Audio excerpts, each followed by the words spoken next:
All right, people. All right, people. We are going live again. You're welcome back again, my people. Yeah, we're going live. We're still here to connect live on our YouTube.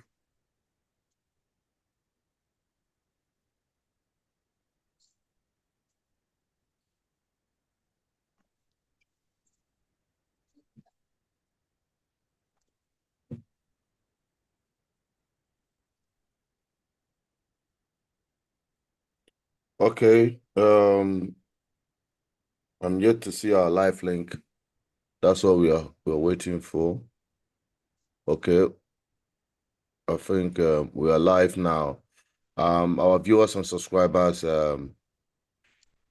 this is BVI Channel 1, and we are bringing you this live program. It's an interactive section where we discuss the agitation for self-determination by indigenous people. So it's a Biafra discourse where we exchange views and ideas, where we engage ourselves in molding opinion that will better the lot of our people, especially through sensitization, through information and proper mobilization. Joining us as usual is Nemo. She had joined us before. I hope she's going to come back again so that we'll have her right here.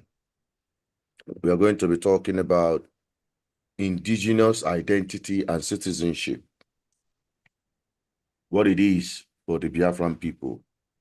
We have to understand that better so that we can draw a line for agitation as indigenous people. That is very important. Okay, so every Monday we dedicate it for this purpose to educate our people while we agitate for self-determination. As which people? As indigenous people or as a citizen of a particular country?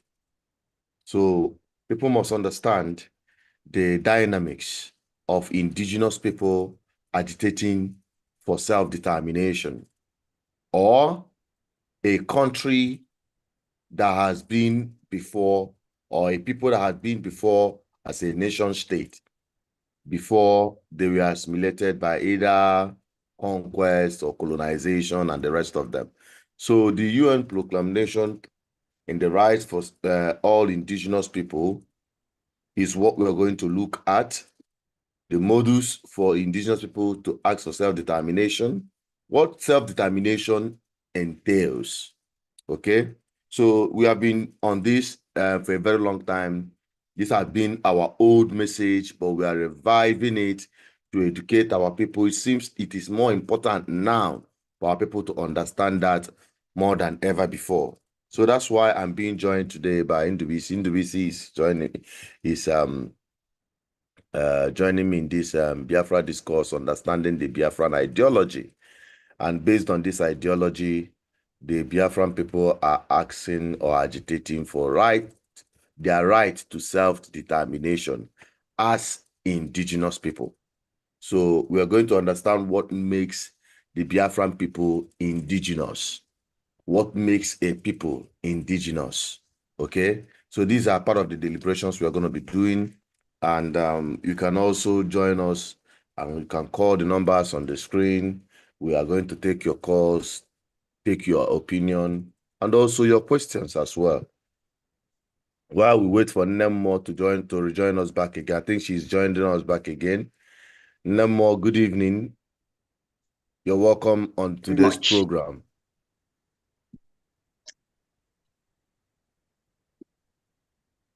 All right. Let's have your opinion, Nemo, regarding the Biafran people as indigenous people. What makes Biafran people indigenous? And who is a Biafran, and what citizenship can Biafran people carry, from your own assessment, so that we can, break it down bit by bit for our people? for their understanding. Thank you very much, Chinedu. Thank you for having me again. The word indigeneity, indigenous, means where you are from the beginning of creation, the part of the earth where God put you. You opened your eyes, your ancestors opened their eyes, and they were here. That is what it means. You are indigenous. You are tied to the land.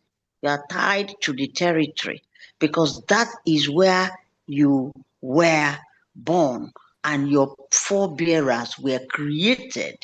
There is nothing like emigration. You originated there. So it's just like you took a mango tree and you, in a conscious effort, decided to plant this seed of the mango, or your father decided to plant this mango tree in front of your house. So when you were born, you grew up knowing the mango tree and knowing that your father used to sit down there in the evenings and they used to have village meetings in the evenings. And when they want to talk, they will say, oh, when our ancestor this, under this mango tree. That means that God, through them, put the mango tree there. So indigeneity and being indigenous is you are native to the area. That's where God put you. That's the way our people will understand it most. Then, who is a Biafran? The word Biafra is not an indigenous word. The word Biafra is a political creation of 1967 when we had the Biafran conclave in 1967, when the indigenous peoples of Eastern Nigeria decided to form and take their independence from Nigeria following the failure of the Aburi Accord and become the Republic of Biafra. Now, as things have evolved since the war, the civil war, since successive military regimes, the word Biafra has evolved to mean agitation for secession by the Igbo, who are the majority indigenous nation in eastern Nigeria. So the word Biafra has been evolving over time. As of today, the word Biafra is synonymous with Igbo agitation for a nation of their own. Now, even though the Igbos were defeated in a war politically, their indigeneity was not defeated and cannot be taken away from them by any artificial creation or legal structure called government. No, government can arrest you, can jail you, but they cannot say you are no longer Igbo. By law, we now make you Yoruba. That those indigenous powers of indigeneity are beyond the powers of government. So indigenous nations are tied to territory and tied to who you are, and the word Biafra has evolved. But Biafra is not an indigenous creation of the Igbo. It's not Igbo. It is a political evolution from the circumstances of Nigeria. That is it. That's my response. Okay. All right. Now, from our assessment about who indigenous people are, just like you have rightly pointed out about being rooted in a particular place known by a definite cultural identities, language, spiritual affiliations, and the rest of them. That is a people that are brought together by these factors: common language, cultural norms and values, spiritual identities, and the rest of them. That is what makes a people an indigenous person located in a particular defined area. And there is a document that I read some time ago some years back that described indigenous people as a people who have been existing before their colonization and transformed into a nation state. People who have been there, just like the Red Indies and the rest of them. These people have been there before their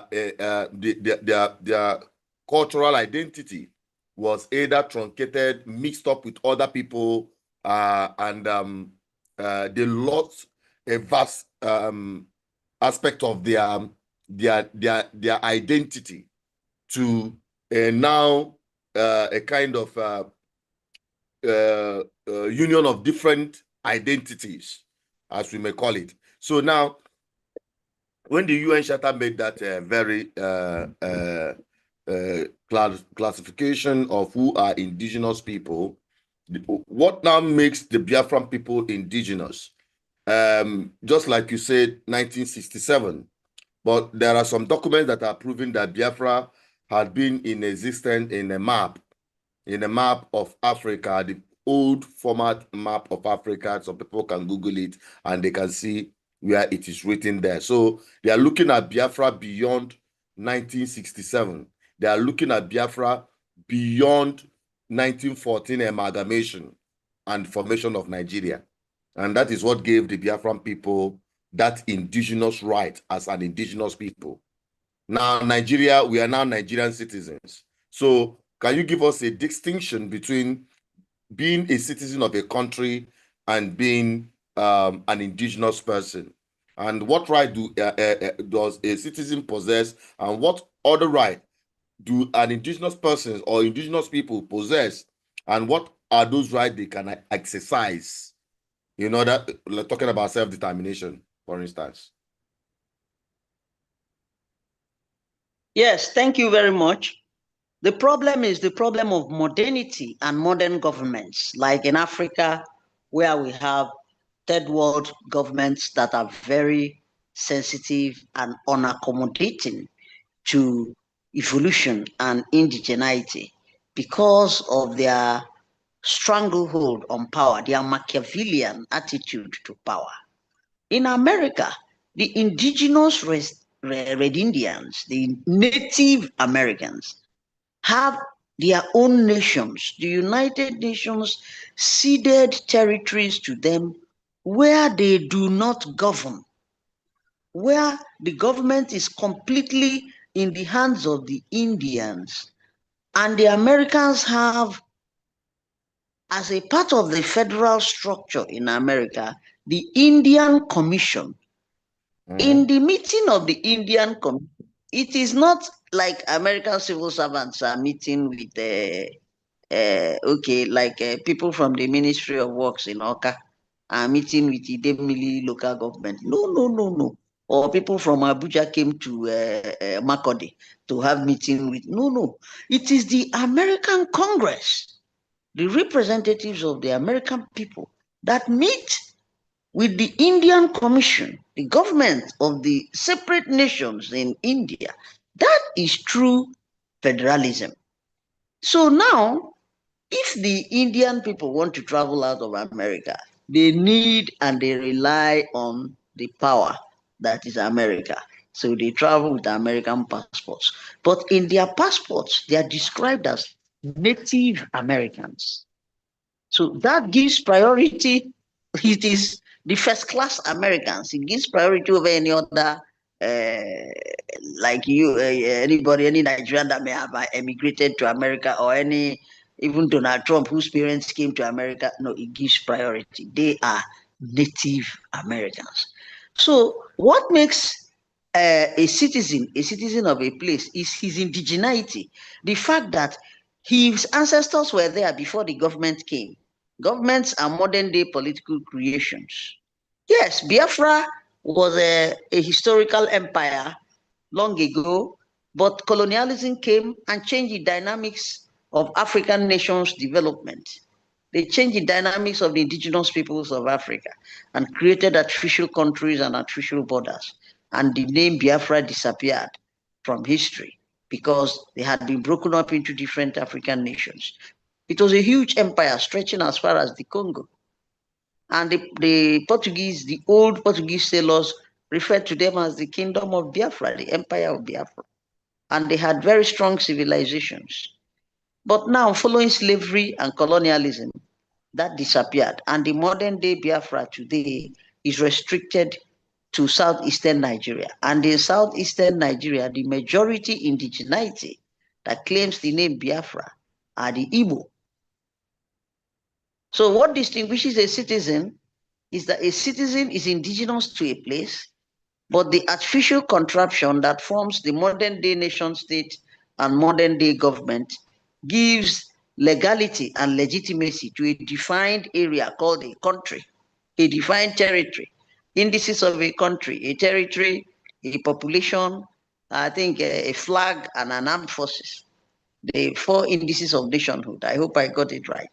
But those are the modern day things. But so it is that paraphernalia of modern day government that gives you citizenship, to allows you to relate to others in the committee of nations. But no government can take away your indigeneity. Nobody. It's inalienable. That is what is called an inalienable right. That is, it is beyond government. There's no law in Nigeria that can legislate my Igbo-ness to now be in from another indigeneity. It can't happen, and it doesn't happen, and it can never happen. You know. Okay, that is excellent. What you just said here is just very clear for people to understand. Now, I strongly believe, and people who knows will also know that an individual can change his citizenship, but he cannot change your indigenous identity. Am I correct? Yes, what happens is so many individuals, so many Yorubas, so many Igbos, so many Africans have emigrated to the United States and have voluntarily changed his citizenship. But they always ask you your primary country of origin, even though you have acquired secondary citizenship or dual citizenship or trial citizenship, they always ask you your primary country of origin. Some people give up their primary citizenship and emigrate. They now gain what is called permanent residence, or they gain citizenship in the countries that they choose. That way, they give up their citizenship, but they can never give up their indigeneity. What they have done is they have given us they give up their primary locus. They cannot give up how they came into the world. Exactly. Exactly. And that is what makes the Biafran people quite different from other people. In Nigeria today, we have different indigenous identities in Nigeria. Now, looking at the current disposition of Nigeria and the agitation for self-determination by indigenous people, especially the Biafrans, who are found in the eastern part of Nigeria today, how would they exercise that right, as Nigeria is really trying to criminalize the identity of a people as Biafran people by indigenous identity? How would they be able to exercise their right in such circumstances? What the Nigerian state has done is to criminalize being Igbo. They have criminalized Igbo-ness because the Igbo want a country of their own. The Igbo want to identify and enhance and entrench their identity. So that is what the Nigerians have done. But they cannot take away the indigeneity of the Igbo. That is why, after suppressing the agitation, it still manifests. It still comes up, because you cannot stop me from being Igbo. So even after you kill my agitation, The Igbo-ness in me still comes up in 10 years, in 5 years, you know, it still comes up again and again. So they can suppress discontent, but they cannot suppress indigeneity. So what is happening now is, and if you see about the resonance with the Biafra agitation, people resonate with the Biafra agitation because its emphasis is on indigeneity. They don't emphasize with the Biafra agitation because they are looking for money or because their land is there or their children's school fees. Those are trappings of marginalization. The core attraction is the existential threat to the Igbo. So the Igbo are desperate to survive in their own climb. That is what the attraction is. And that is why the indigeneity keeps manifesting in various ways. Even if they kill all of us today, the stones will rise up and be Igbo. That's what happened to the Jews 2,000 years. And they still came together because indigeneity never dies. That was what God put in you when He created you or created your parents. You know, it is what it is. Okay. Okay. That's a very wonderful explanation there. Now, we can now explain to us how the Biafran people, the indigenous people of Biafra who are in Nigeria, could effectively exercise their right as indigenous people as made available or provided in the UN Charter, the right of indigenous people for self-determination. How would the indigenous people of Biafra in Nigeria be able to exercise such right in Nigeria, knowing the fact that Nigeria is opposed to the right of indigenous people, especially that of Biafran people, to self-determination? Nigeria is a bundle of contradictions. The Nigerian state is opposed to the aspirations of the indigenous peoples of Biafra to have their own state.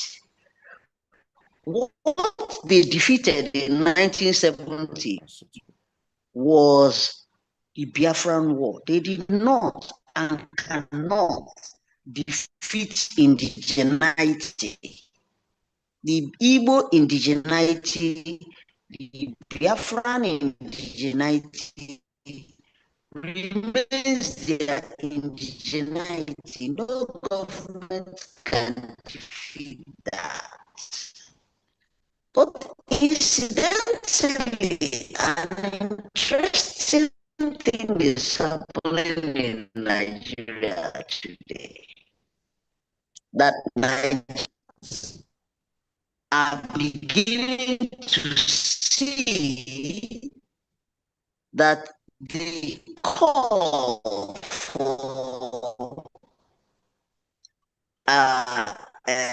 indigenous aspirations Sorry, the volume is not coming clear. of nationhood. Yeah, I think it is our network. Call for every indigenous group. You know, call They her. have begun to see the I know. sense I think. in the Hang on, network will come back. Hello, Ambassador. Hello, Nemo. Our network. The former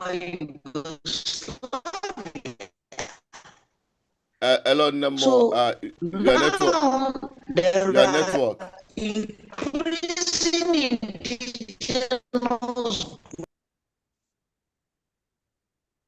Andy, I think we should. I think her network is really disturbing. I hope she's gonna come back again. NDBC, you've been following the conversation. We hope that she comes back. I think our line went bad. Makandi Nenene, and also those who have joined us already, you can join in the conversation. If you call us, we can take your call. And also, if you are here on the Zoom, you can also raise your hand for your contribution. Nubisi, go on with your own contribution with respect to what we've talked to so far. Yeah, thank you, Chinedu. And thanks to our viewers all over the world. You know, the confusion is on what the Igbos want and how exactly do they want to follow up that which they want. I mean, the methodology to achieve their heart desire. These two things are the confusion, what they want and the methodology to achieve that which they want. Children, can you hear me? Perfectly well, go on. So I think that is what we are here to do, to just break it down, simplify it, so that people will understand exactly what majority of our people want. Chinedu, you are the voice of the people, you speak for the people. And anytime your opinion, anytime you say you have a position, I believe the majority of our people always agree with you. Is God gift. God has given Yes, you I that am back. wisdom to understand and appreciate the hard desire. Okay, you're back. Okay, Nemo is back. Sorry about your network went bad. We couldn't hear from you clearly. Are you there? Yes, I'm thank you.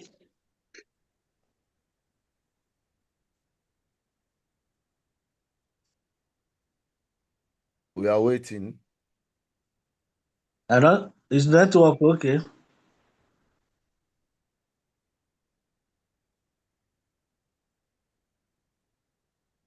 I hope your network is coming up. Okay, children, should I continue or Yeah, conclude? continue. Yeah, continue while we wait for her Okay, to join. let me just conclude by saying that the two things we want, we desire a free, fair, equitable society where all man, no matter Thank your you. background, is equal before the law. Okay. Yes, I'm back. My network is Okay, okay, you're yes. back. Okay, Yes. maybe you can continue. Yes. So what I was explaining is that what has happened across the world is that modernity, modern day governments has tampered with indigeneity. A way in which modern day governments has tampered with indigeneity in Nigeria, which people can understand, is what is called area boys or agbero. Area boys or agbero is landless people who lost their indigeneity to urbanization and modernity. Their ancestors had this land, that is where their forebearers were born. When artificial contraptions of government came, government legislated land and took over their indigeneity in their land. And in most cases, government do not compensate. They don't compensate. They take over by fiat. So what now happens is that when you come to develop, the youths who have now become homeless and landless tell you that you have to pay egane. You must pay for land because you dispossessed us. Meanwhile, you are not the government. And in order to give legality to that dispossession, government issues you a C of O. But the tragedy is that government now never pays compensation. One of the indices of embezzlement and corruption in Nigeria is embezzling the compensations meant for dispossessed indigenous communities by various governments across the country. So those are one of the modern day traps of how you can see indigeneity in today's Nigeria. Okay, now the Biafran people, we are now looking at the agitation right now. How would they Yes. take it from here, where it is today? How would they take it up to? How they take it up is to begin to sing the mantra of indigeneity in calling for the solution of the former Yugoslavia. Once the clarion call for adopting the former Yugoslav solution, the Yugoslav model of solving, disintegrating Nigeria into indigenities, into ethnic nations, indigenities. First of all, for the sitting government to recognize the indigeneity of every group, because every official of the sitting government belongs to an indigeneity. They are not Russian citizens in Nigeria, or they are not from Iceland, and then they are Nigerians in Nigeria. And if they are Nigerians in Nigeria, they must come from an indigeneity. So once we convene that conference of the indigenous peoples of Nigeria, speaking, that is the beginning of the solution. Because what happens now is, like I said earlier, the indigenous people will come together on sensitization and awareness creation. And after they come together on sensitization and awareness creation, then they will go to the National Assembly and say, this is what we want, this is who we are. Then after talking to their sons and daughters there, they will talk to their sons and daughters in all military formations, including the police. After talking to their sons and daughters in all military, these are peaceful processes. After talking to their sons and daughters in all military formations, including the police and the DSS, then they will convene a national conference of indigenous peoples. It is that national conference of indigenous peoples that will pass the resolution of how they want Nigeria to be subsequently governed or structured or restructured. Because you will all agree with me that when the British came here, or before the colonial masters came, they didn't meet Sahara Desert when they came here. They met indigenous kingdoms, indigenous nations who knew how to govern themselves, who were governing themselves and had paraphernalias and indices of government. That's why we have traditional rulers. What the British did, or what colonialism did, is that they took our traditional governance institutions and they matched it against the benchmark of government. Who told you that the Queen is greater than the Ooni of Ife? Who said that Queen Victoria or Queen whatever her name is bigger than the Obi of Onitsha or the Oba of Benin or the Ezaro? These are indices of government and nationhood. But the British dispossessed our own by superior weaponry because they are a wicked slave trading empire. They dispossessed the people who gave them visas, nobody. They invaded peaceful nations, and then they took over our sovereignty and then imposed the alien government on us and subjugated our indigenous governance structures. So what we are saying today is that our indigenous structures of governance did exist, and we want the sitting government of the day to reaffirm it in these steps that we have mapped forward. All right, now that let's just now break it down further to what is obtainable in Nigeria today. If you look at Nigeria from the whole indigenous identities across Nigeria based on their regional governments and all that, from the West, for instance, in the western part of Nigeria, you have predominantly the Oduduwas as their indigenous identity. The north, you have the Arewas. In the east, you have the Biafran people breaking it down. Some of them say, oh, want to be called the Ijaw nation and all that, and the rest of them. Now, within the Nigerian political system, because you made mention of the political class who are all from different indigenous groups, in the western part of Nigeria, southwest, their political class, their governors in their regional meeting, that's the regional government of the western part of Nigeria, they adopted a national anthem in their language and in their tongue as their regional anthem. The Arewas have their own flag, the Arewa flag and symbol. But when it comes to Biafra, it becomes a different ball game. That our political class are still shying away. Would you say it is the aftermath of the war? Is it as a result of fear or stigmatization as Biafrans who have lost the war that is making our own political class not to identify with their Biafran identity? They look at it as a crime to identify yourself as a Biafran. They look at it, they demonize Biafra by themselves, not even the outside influence or factors. Okay, so now, how do we now begin to, as a people, begin to appreciate our indigenous identity when our political class are demonizing it themselves? They don't even believe in our indigenous identity. Like I told you.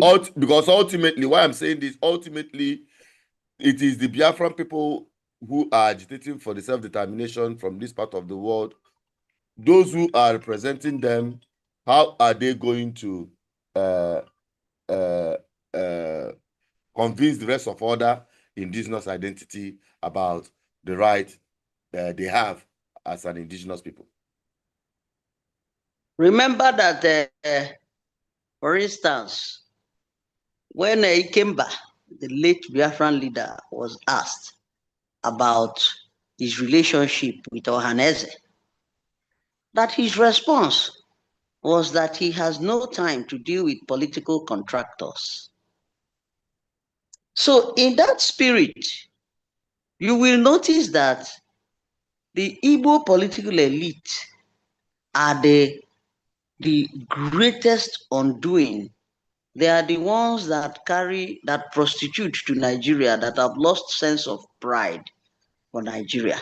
Do you know that in Ambazonia, Southern Cameroon, that the political class in Ambazonia jointly resigned from the federal parliament in Yaoundé and refused to participate in the government? So for 2 years, the government of Paul Biya could not, Ambazonia had no representation. They say they don't believe in it, they are not part of it. That is why is the Igbo political class not doing that? Because they are going to share money in the National Assembly. Now, Ambazonia made a global statement by that act. France, everybody had to prevail on them. I don't know whether they have succeeded in importing diasporans to come and represent the withdrawn parliamentarians, but they couldn't do it. Nobody agreed to go. So till today, English-speaking Cameroon has no representation, and most of the laws being made for the federal country in Cameroon, it has no legal basis, has no legal representation, and is challengeable in the constitution because the people were not represented.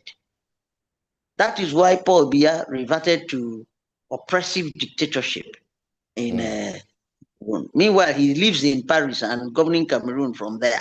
And if you talk about his health, it's a criminal offense.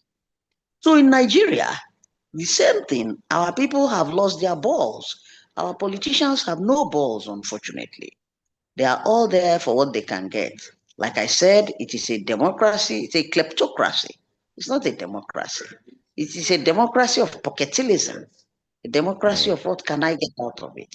Imagine a state government in Igbo land saying if you don't join APC, you will lose your job.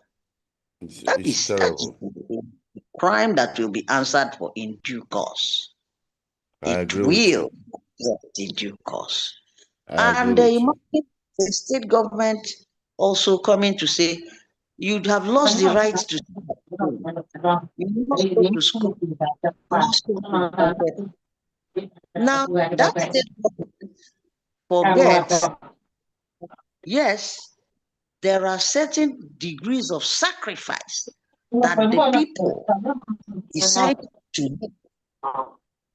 The people have decided to do certain sacrifices. The state government will say, oh, the economy of the state, we are losing 100 billion naira because of the seat at home. We are losing 60 billion because of the seat at home.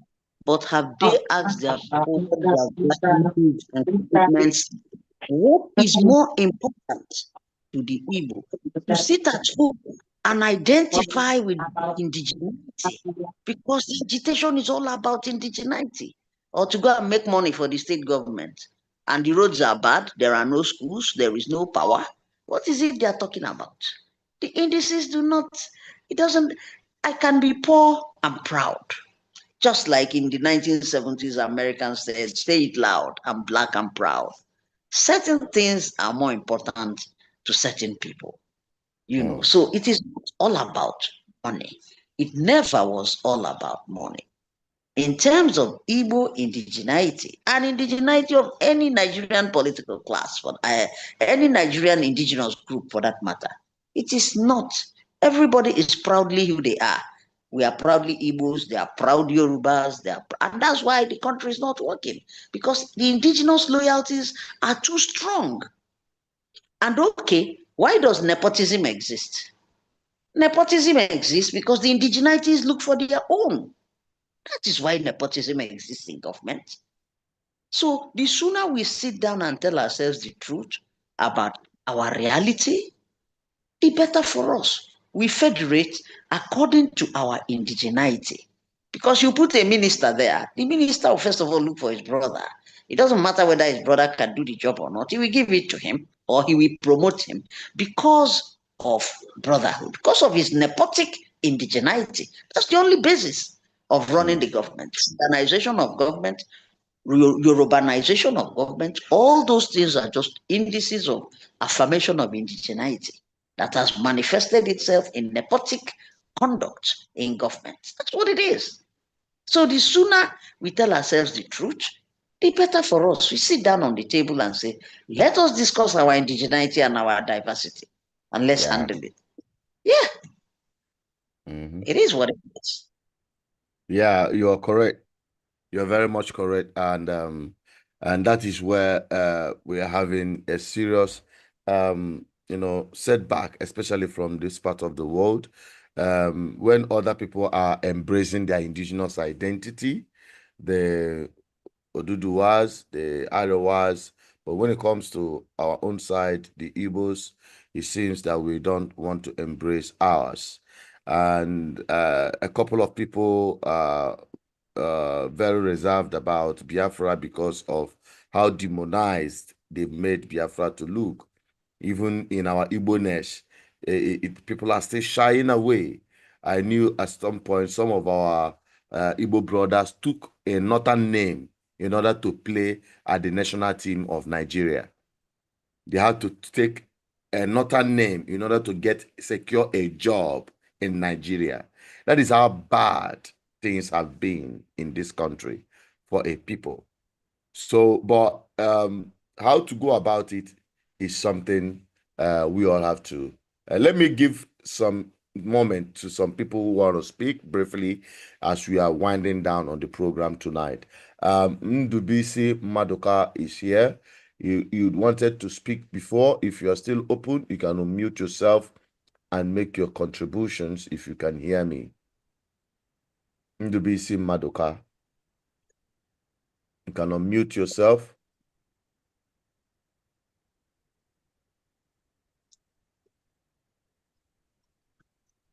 You raise your hand that you want to speak.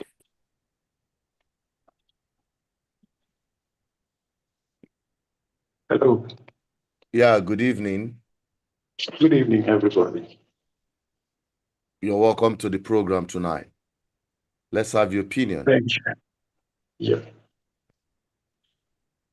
Yeah. Oftentimes we answer questions with questions. The question I want to ask is, in addition to what do we want, what are we doing about the illegality that is still existing, illegality called Nigeria, which expired in 2014? What are we doing about that? How are we dialoguing, cooperating, discussing, and getting across other people, other ethnic groups, or even outside, to legalize what is now an illegal entity. Because, for instance, it is Nigeria, it is America that is now pushing about 2014 and 1914. Britain is silent on that because they know they are complicit. They don't want to do anything about that. But this is something that has been written and signed way back 100 years ago, 100 and something years ago. What are the Igbos? If we actually want to pursue this thing, what are we doing about that case of Nigeria today is an illegal entity because it no longer exists by that document? What are we doing about it? I think it should serve as a starting point for us if we actually are committed to pursuing this indigenous indigenization or indigenous pursuit of a nation, the Igbo nation. Because as it is today, the people we call leaders, unfortunately, I'm sorry to say that, but 90% of them are sellouts. They're not interested in what we are discussing here this night. They're only interested in how much money they can make. Nobody is thinking about the future of this nation called Igbo. These people called Igbo. Our pain, our problem started pre-independence. Everybody was afraid of the Igbo. They not wanted to run away because they were afraid that if the British hands over power to the indigenous people, that's Nigeria, that they will be under another set of colonial masters, which is the Igbo.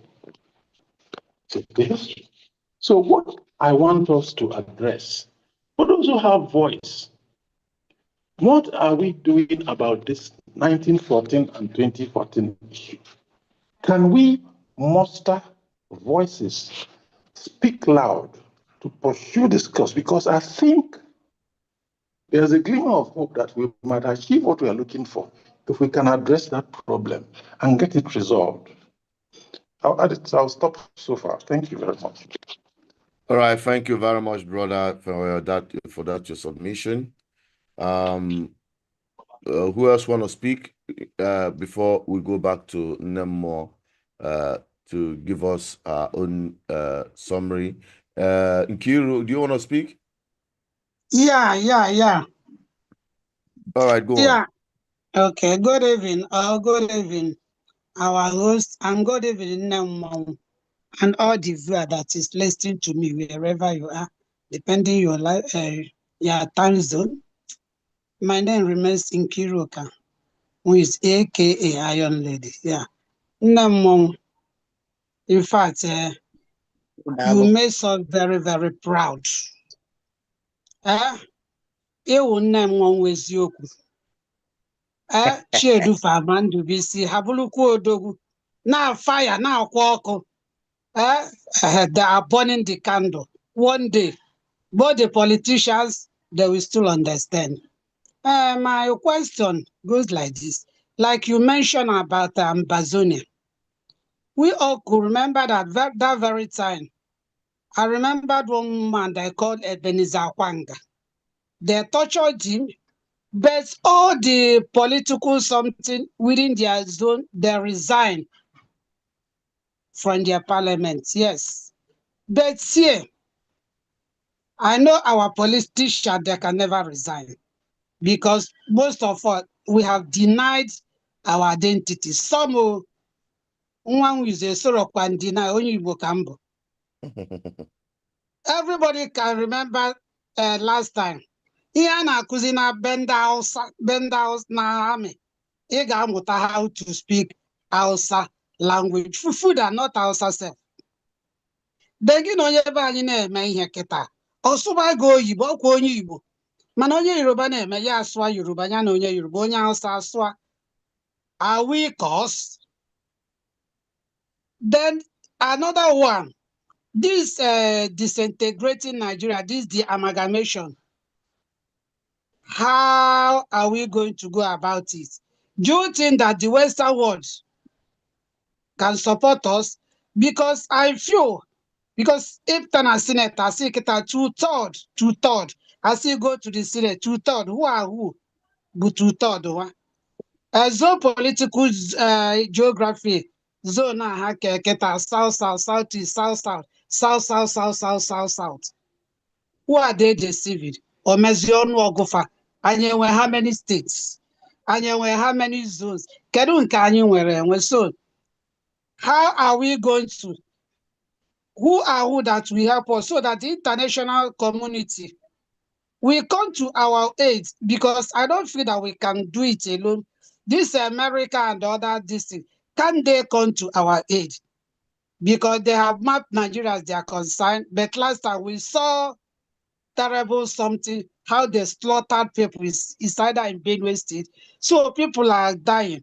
Because our politicians, if you come out to march, protest, they will slaughter you, nothing mega. Other because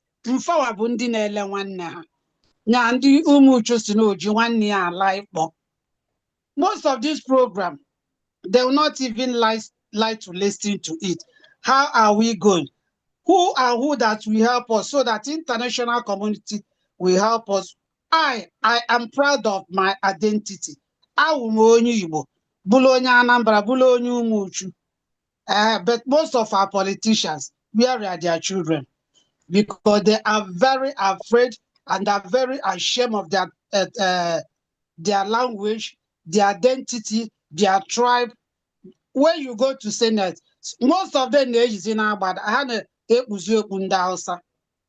Most of them, but are we cause arrest by case in over to you? So over to you, Nemo, before we wrap it up.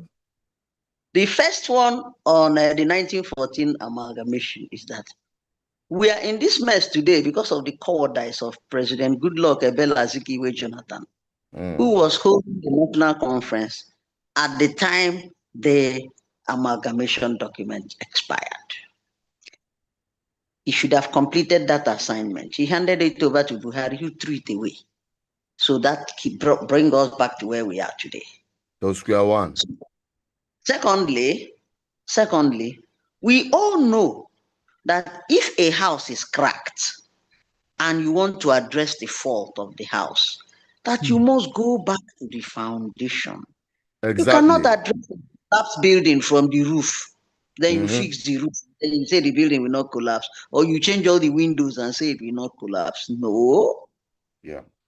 Also, if you cook a pot of soup and either you oversalt it or you put too much water, which is what Nigeria has been doing. They will say, okay, add more vegetable, add more thickener, go and bring more palm. Add. The soup can never be as good as throwing it away and making a fresh new pot of soup. So the truth of the matter is that in addressing the amalgamation, it is the first thing to do is to create awareness, because corruption has eaten so deep into the fabric of Nigeria that Nigerians is only the Nigerian that has traveled abroad that comes back and sees the difference.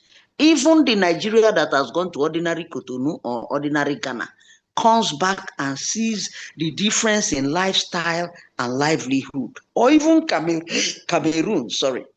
The Nigerian that is living in Nigeria doesn't know that there's anything wrong with the world.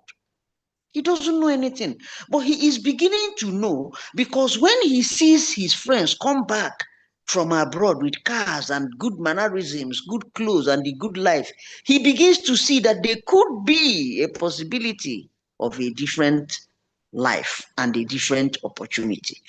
What became the consequence of that? Every single Nigerian is seeking to run away. Everybody wants to japa. Running away has now become indigenous lexicon. It didn't used to be. We have now come up with something like Andrew. You want to Andrew. Then it now turned to Japa. That is because Nigerians are becoming aware of the good life elsewhere. That is the first social indicator that has happened. But there has been no collective effort to tap into it. What BVI is doing is BVI is creating an awareness that there is need for Nigerians to see their situation, how they are, and how they could better themselves for themselves by themselves. That is what the indigeneity is. It is a very slow process because the government of the day is opposed to it. The government of the day is opposed to it, but they cannot stop it because it is not illegality. We have not broken any law. But what I like that is happening is that the Igbos and the Yorubas met in Atlanta on the 22nd of January and signed the Atlanta Declaration and called for peaceful de-amalgamation of Nigeria for security and development. It's a historic document. And I think it has been handed over to the American Congress, to the US Congress. That's so good. This is, I will bring that document at the next program and I will show it. I will ask BVN to air it. So that, coming together of the Igbos and Yorubas for de-amalgamation is a step in the right direction. The two communities in the diaspora, they had a meeting, say, why are we fighting each other? Igbo don't like Yoruba, Yoruba don't like Igbo. What did we even do, by the way? What did I do to you and what did you do to me? All this nonsense about war, this, that, all of these things are governance, government related, politician related. What did the Igbo man do to the Yoruba man and what did the Yoruba man do to the Igbo man? The poor Yoruba man on the streets of Ebute Metta in Lagos and the poor Igbo man on the streets of Awada in Onitsha, did they do anything to each other? All of them are struggling for their lives. It is the political class, the parasitic elite that are taking and stealing the resources of government, that are heightening, oh, Yorubas this, Igbo properties in Lagos that. Did the poor Yoruba man in Ebute Metta go and demolish the Igbo properties? It is the Yoruba political class. Even the ones being demolished in Anambra State, it is the political class.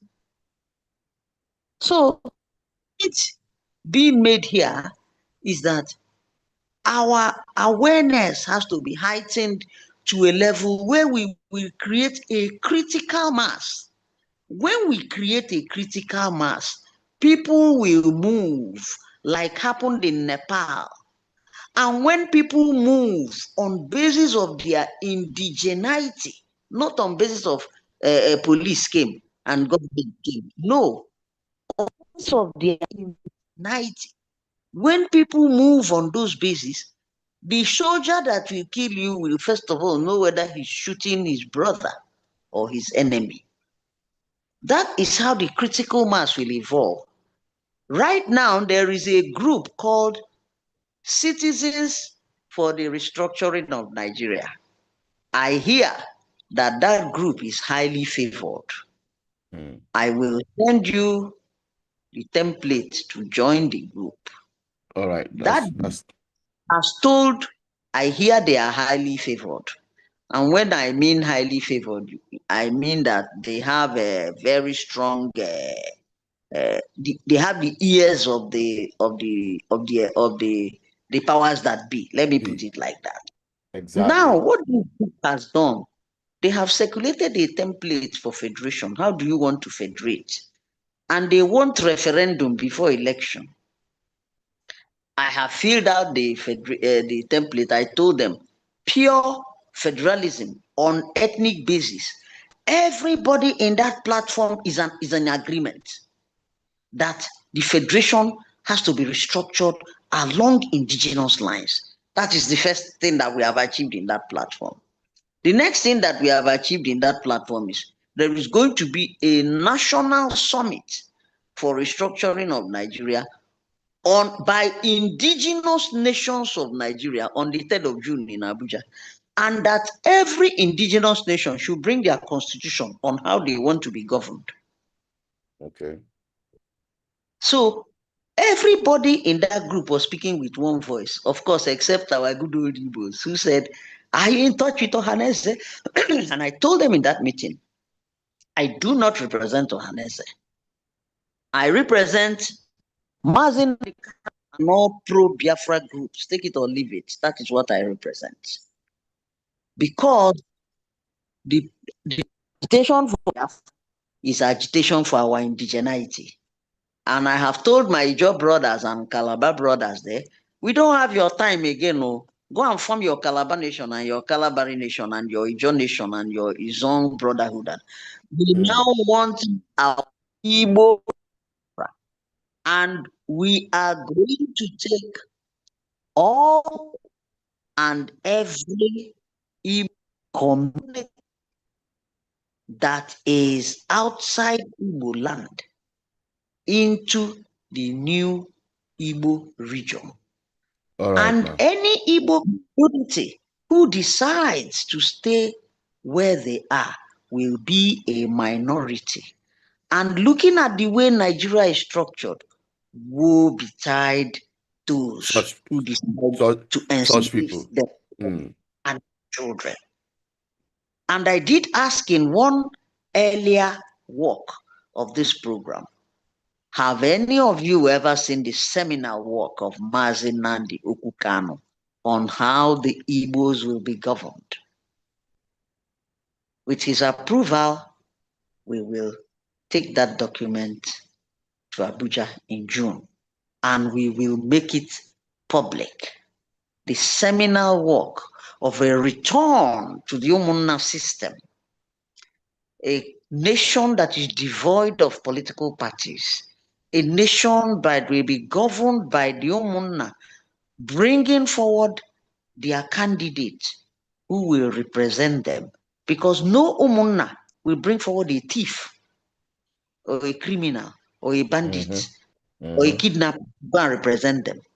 The Umunna brings the candidate goes to the town union, the traditional ruler endorses the candidate, and they all move to the provincial level, because he will return government to the 1963 formula of Akanubiam and Michael Okpara.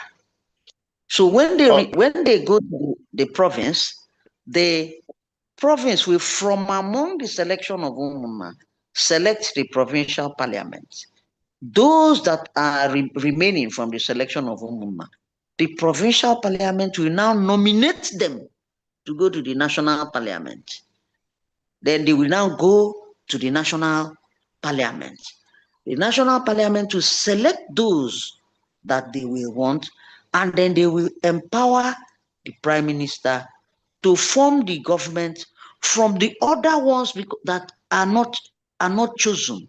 Assuming we are 6 here, and each 6 of us nominate 3 people from our communities: community Samsung, community Ndubisi, community Good Governance, community BVI Channel 1, and community Zaomi. We get 18 people. We go to the provincial parliament, we nominate 6 people. The 6 people will push the remaining 12 people to the national parliament. The national parliament will take 6 people. The remaining 6 people will become to the head of government from the national parliament. And the head of government will, from that remaining 6 people, appoint the director of the airport, the director of immigration, the director of customs.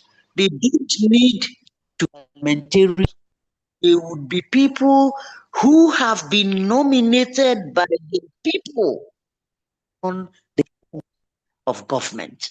And when your Umunna nominates you, it embodies a high level of trust. Woe betide the Igbo man or woman that will disappoint his Umunna. Such a person will no longer be able to return to the village with his head held high.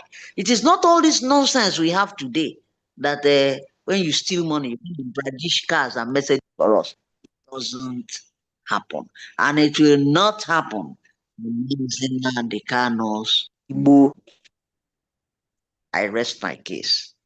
Thank you very much, Ma. We've really extended our discussion, and I believe those who have watched so far have really gotten that insight of who truly indigenous persons are, especially as it regards to the Biafran people in Nigeria today.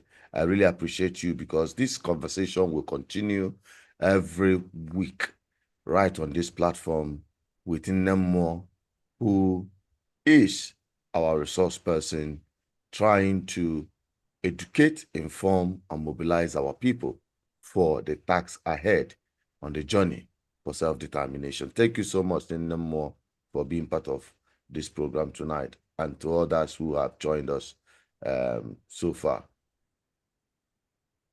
Thank you. Thank you very much.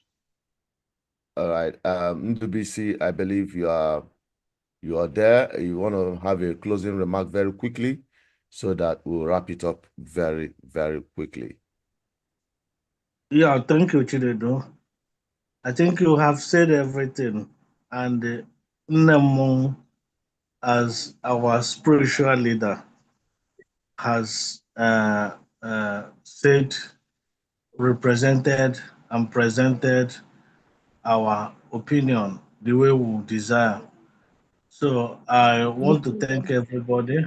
I want to thank all our followers, both those in our YouTube channel, Facebook, Instagram, Twitter. We'll still meet again. Maybe as time goes on, we'll be having this program twice or three times a week. Thank you, everybody. Thank you very much. Ndubisi Maduka, thank you for joining tonight on today's program. We really appreciate you. We have two Ndubisis today. Thank you. Sorry, before you close, Chinedo, Nemo, so many of our followers, they are asking us, the last time we received award on behalf of Mazen Nnamdi Kanu instead of Georgia. Maybe briefly, would you want to talk about it? Because some people have the opinion that American government has recognized Nnamdi Kanu, that Nnamdi Kanu is a citizen of America. So they will want to know the legal implication of that. Thank you. Maybe a few minutes before we go. Let us make that the object of next week's conversation because it is too important to be a closing remark. Okay. Exactly. Yes. I agree with you. Seconded and supported. the eyes have it. Chile do not take the bribe. The eyes have it. Because it is not like in the Nigerian National Assembly where the majority will say eyes and the minority they will say supported. But in Nigeria, some they will say hi nil. You cannot know the number of hi and nil. All the same, they do. They're looking for their monthly allowances. All right, thank you very much, everybody. Let us make it a question also, then I will address it. All right, we'll address it next week. Nubisi, All thank right. you. The two Nubisis, thank you very much. We are ending the program. Good night, here. everybody. Good night Good to you. night. Good night. Good night. Thank you. To my people, good night, everybody.